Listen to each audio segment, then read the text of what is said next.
Morning students. आज का जो हमारा टॉपिक है वो है सॉल्यूशन ऑफ डिफरेंशियल इक्वेशन। कल हमने किया था order and degree. Differential equation के सॉल्यूशन को हम किस मेथड से सोल्व करेंगे? वैसे तो इसे सोल्व करने के कई मेथड्स होते हैं, लेकिन हमारे सिलेबस में कौन सा है? By the method of variable separable.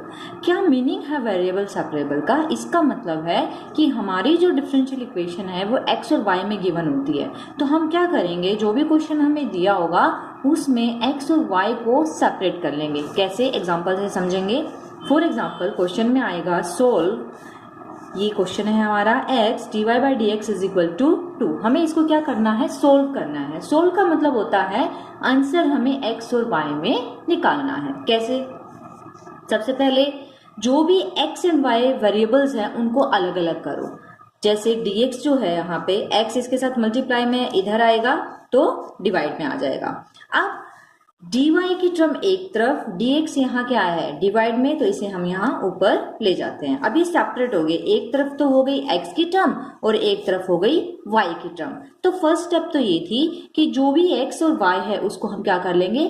Separate. Second step, जैसे ही x और y सेपरेट हो जाते हैं दोनों तरफ हम क्या कर देंगे? इंटीग्रेशन। तो इंटीग्रेटिंग बोथ साइड्स, दोनों तरफ इंटीग्रेशन का साइन हमने लगाया। इंटीग्रेशन का साइन लगाने के बाद नेक्स्ट स्टेप में इसका इंटीग्रेशन सोल्व कर दो। कैसे सोल्व करेंगे इसका इंटीग्रेशन? इसके साथ कुछ नहीं है तो इट मीन्स 1 है, और 1 का जो इंटीग्रेशन है वो क्या होता है? y। इसी तरह 2 कांस्टेंट है as it is. 1 by x का जो इंटीग्रेशन है वो होता है log x प्लस c। अब है सेकंड क्वेश्चन। सेकंड क्वेश्चन को भी हम ऐसे ही सोल्व करेंगे। क्वेश्चन है सोल्व, हमें इसको सोल्व करना है। ये हमें एक स्टेटमेंट दी हुई है dy by d x is equal to e की x प्लस 1 इंटू में y। अब हमें क्या करना है? वही फर्स्ट स्टेप, x की टर्म एक तरफ और y की टर्म एक तरफ। तो कैसे सेपरेट करेंगे? y इसके साथ क्या है? मल्टीप्लाई, इधर आएगा तो डिवाइड में हो जाएगा। इसी तरह जो dx है वो यहाँ डिवाइड में है, इसे हम यहाँ ऊपर ले जाते हैं। अब अगर हम देखेंगे तो x की टर्म एक तरफ और y की टर्म एक तरफ। जैसे ही x एंड y सेपरेट हो जाते हैं सेकेंड स्टेप है इंटीग्रेटिंग बोथ साइड। दोनों तरफ जो हमारे पास इक्वेशन है उसका क्या कर देंगे? इंटीग्रेशन। तो हमने इंटीग्रेशन का साइन लगाया। नेक्स्ट स्टेप में इसका इंटीग्रेशन सोल्व कर देंगे। 1 बाय y का जो इंटीग्रेशन है वो होता है log y। e की x का इंटीग्रेशन e की x, 1 का इंटीग्रेशन x, साथ में plus c for constant of integration. Next example dy by d x, इसको भी हमें क्या करना है? लिखा आएगा सोल्व। इसको सोल्व करो। dy by d x is equal to e की x minus y plus x square e की माइनस वाई। तो इसे हम कैसे सेपरेट करेंगे? इन दोनों में से, इसमें ये स्टेप आपको ध्यान में रखनी है, अदरवाइज थोड़ा सा मुश्किल हो जाएगा सोल्व करना।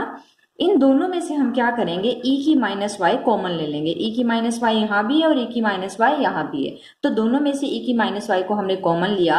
यहाँ से e की माइनस वाई जब बाहर जाएगी तो यहाँ बचेगा e की x। इसी तरह यहाँ से ये कॉमन लेने के बाद यहाँ बचेगा x square. Next step separate, तो यहाँ e की माइनस वाई के साथ मल्टीप्लाई में, इधर आएगा तो डिवाइड में। सेम बात dx यहाँ डिवाइड में है, इसे हम यहाँ ऊपर मल्टीप्लाई में ले जाएंगे। अब जैसे ही सेपरेट हो जाते हैं x की टर्म और y की टर्म, नेक्स्ट स्टेप अभी हमने बताया था लास्ट क्वेश्चन में, दोनों तरफ हम क्या कर देंगे? इंटीग्रेशन। अब e की y का इंटीग्रेशन e की y, e की x का e की x की स्क्वायर का इंटीग्रेशन क्या होगा?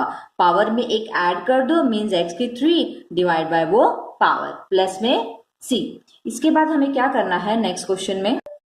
क्वेश्चन नंबर 4, इसमें dy by d x is equal to sine x। Same बात, सेपरेट, तो dx की टर्म को ऊपर ले जाएंगे, ये सेपरेट हो गए हैं y एंड x। सेपरेट होते ही इंटीग्रेटिंग बोथ साइन, इंटीग्रेटिंग करेंगे तो यहाँ कुछ नहीं है, इट मीन्स 1 है। 1 का इंटीग्रेशन y, साइन x का integration minus cos x plus c। तो ये जो आता है ये क्या है? इसका सॉल्यूशन। नेक्स्ट क्वेश्चन, ये कई बार एग्जाम में आया है, dy by d x is equal to x by y. तो सेम मेथड, सेपरेट करेंगे तो y यहाँ डिवाइड में ऊपर जाएगा तो मल्टीप्लाई में, dx यहाँ ऊपर चला जाएगा। अब सेपरेट हो गए हैं x की एंड y की टर्म। जैसे ही ये सेपरेट हो जाती हैं इंटीग्रेटिंग कर दो दोनों तरफ, इंटीग्रेशन किया दोनों तरफ, तो y का इंटीग्रेशन, y की यहाँ पावर क्या है? 1। तो पावर का फॉर्मूला, पावर में एक ऐड कर दो तो y की स्क्वायर बाय 2, सेम बात यहाँ x का जब हम इंटीग्रेशन करेंगे तो x की पावर यहाँ 1 है तो x की पावर 2/2 प्लस में c। इसी तरह मान लो हमारे पास आ जाता है dy/dx is equal to cos 2x। इसको हम कैसे सोल्व करेंगे, dx को ऊपर ले जाएंगे तो dy is equal to cos 2x dx। Separate करेंगे, सेपरेट होने के बाद इंटीग्रेशन, तो यहाँ पे 1 है, 1 का इंटीग्रेशन y, cos 2x का इंटीग्रेशन sin 2x। लेकिन एक स्टेप हमने की हुई है कि जो भी टर्म x के साथ है वो क्या आती है, डिवाइड में, तो इसका बन जाएगा sin 2x बाय 2 प्लस में c। तो ये इसका क्या हो गया, सॉल्यूशन। Okay, thank you.